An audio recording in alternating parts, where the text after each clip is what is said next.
Hello everybody, welcome back. Today as well we have got to you another video. In this video I'll show you how you can see messages on Snapchat without being friends. But before that, please do make sure to like our video, subscribe our channel, and yes, without any further delay, let's get started. So for that, I'm going to open up my Snapchat app. As soon as I've opened up my Snapchat app, I'm going to be tapping on this little message icon over here.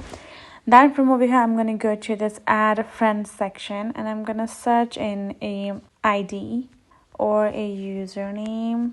Then once I've got the particular person over here, I'm going to tap on this three dot on top right corner. I'm going to tap on send profile to.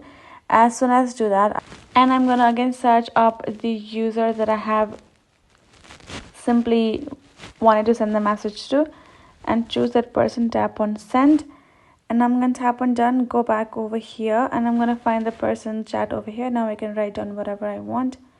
I can just simply send them without actually adding them on as my friend.